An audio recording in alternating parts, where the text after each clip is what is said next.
compact executive saloon sector is all about status, and the Audi A4 projects plenty.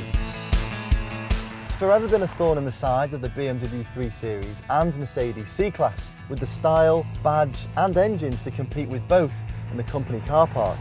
Yet the biggest area where Audi has excelled in recent years is with its interiors, and this latest A4 offers a high level of luxury and technology to keep you entertained on those motorway miles.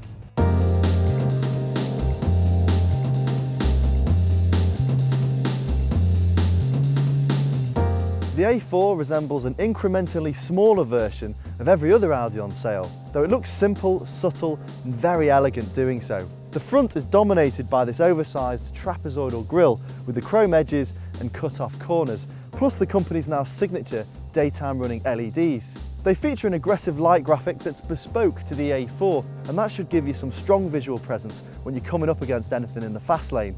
Standard models get a grey coloured front grille and alloy wheels, though this more popular and showy S-Line version receives gloss black inserts to the front grille, revised front and rear bumpers, as well as lowered suspension.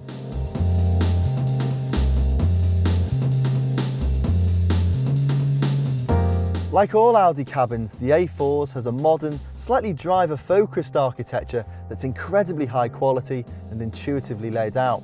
There's a mixture of gloss and metal finishes to complement all this soft-touch plastic, and all the switchgear is incredibly tactile. The driving position is comfortable thanks to an infinitely adjustable seat and steering wheel, plus this expansive glasshouse makes all-round visibility good. There's also plenty of practical considerations in here too.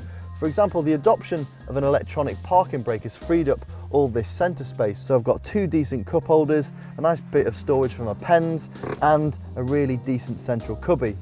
There's also a decent glove box. Standard equipment includes 3-zone climate control, Bluetooth and reverse parking cameras, though you can also spec satellite navigation, adaptive cruise control and brake recommendation, which constantly monitors your driver inputs to make sure you never fall asleep at the wheel. Despite the front-wheel drivetrain of a lot of A4s, including this test car, you still get a fairly large central transmission tunnel that eats into rear space, so it's only good enough back here for 2 execs at a time, though legroom and headroom is decent. The boot is the same size as a BMW 3 Series, but unlike the 3 Series, Audi offers fold-down seating as standard, and those shopping hooks are a nice touch too.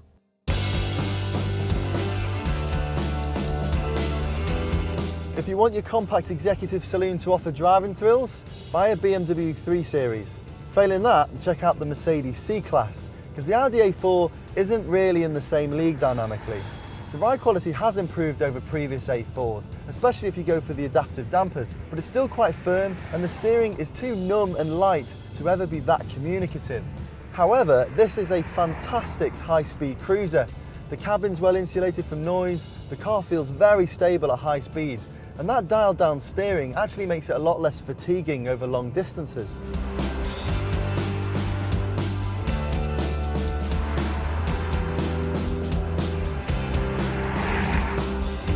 Company car drivers will be interested in the 2-litre TDI diesel range that now spans 4 power units, though the most efficient is the 136 PS TDI-E. Now that emits 112 grams per kilometre of CO2 and does a quite brilliant 65.7 mpg on the combined run. Not quite up there with the BMW 320 efficient dynamics, but it's damn close. The Audi A4 has a strong aesthetic appeal that is deeply desirable. The design will age gracefully, and that cabin is a pleasure to spend time in, though it isn't as complete a driving experience as either the BMW 3 Series or Mercedes C-Class. Whether you choose the A4 over its other key rivals will ultimately depend on where your priorities lie, but either way, you won't be disappointed.